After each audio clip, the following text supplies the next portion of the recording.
اللہ کریم کے لیے جو ہم سب کا پیدا کرنے والا ہے، بے پناہ درود و سلام ہو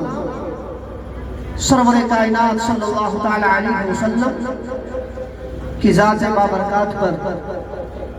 جن کے صدقے اللہ تبارک و تعالی نے ہمیں اور آپ کو انسان بنا کر پیدا فرمایا اور ہمارے سروں پر اللہ کریم نے اشرف المخلوقات کا تاج زمین رکھا اور ہمارے ہاتھوں میں مذہب مہذب، مذہب اسلام کا دامن عطا فرمایا۔ خطبہ مسئولہ کے بعد جو کلمات قرآن مجید فرقان حمید سے میں نے تلاوت کرنے کا شرف حاصل کیا، اللہ کریم کا ارشاد گرامی ہے قرآن پاک کے اندر، فَانْكِحُوا مَا طَابَ لَكُم مِّنَ النِّسَاءِ مَثْنَىٰ وَثُلَاثَ وَرُبَاعَ۔ اللہ فرماتا ہے قرآن میں کہ فَانْكِحُوا تم نکاح مَا طَابَ لَكُم مِّنَ النِّسَاءِ، ان عورتوں سے جو تمہیں اچھی معلوم ہو، جو تمہیں بھلی معلوم ہو، یعنی قرآن کا فرمان ہے کہ فَانْكِحُوا تم نکاح کرو ان عورتوں سے جو تمہیں بھلی معلوم ہو، اچھی معلوم ہو۔ اور اللہ کے رسول پیغمبر اعظم صلی اللہ علیہ وسلم ارشاد فرماتے ہیں کہ نکاح کرنا میری سنت ہے، اور جس نے میری سنت سے اعراض کیا، یعنی استطاعت کے باوجود،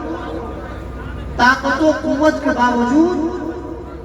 اگر کسی نے میری سنت سے اعراض کیا، اپنے آپ کو روکے رکھا،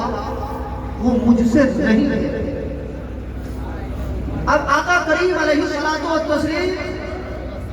کہ اس فرمان سے شادی کی اہمیت کا پتہ چلتا ہے، نکاح کی اہمیت کا پتہ چلتا ہے کہ مذہب اسلام کے اندر شادی کی کتنی اہمیت ہے، نکاح کا کتنا بڑا مقام ہے، نکاح کی کتنی فضیلت ہے۔ پیغمبر فرماتے ہیں کہ نکاح کرنا میری سنت ہے، اور آقا کریم فرماتے ہیں کہ جب کوئی انسان نکاح کر لیتا ہے، جب کوئی جوان نکاح کے بندھن میں بندھ جاتا ہے، شادی کر لیتا ہے، تو وہ انسان ایسا ہے کہ اس نے شیطان سے اپنے آدھے ایمان کو محفوظ کر لیا ہے۔ سبحان اللہ، سبحان اللہ، سبحان اللہ۔ اللہ کے رسول فرماتے ہیں کہ جب کوئی جوان نکاح کر لیتا ہے تو شیطان سے اپنے آدھے ایمان کو وہ محفوظ کر لیتا ہے۔ اب وہ آدھے ایمان میں اللہ سے ڈرے۔ اب آپ اندازہ لگائیں کہ شادی کتنی اہمیت رکھتی ہے مذہب اسلام، بلکہ شادی کو تو مذہب اسلام کے اندر ایک عبادت کی طرح کہا گیا۔ شادی کا اتنا مقام، اہم مقام ہے کہ مذہب اسلام میں شادی کو ایک عبادت کی طرح کہا گیا ہے، عبادت کی طرح۔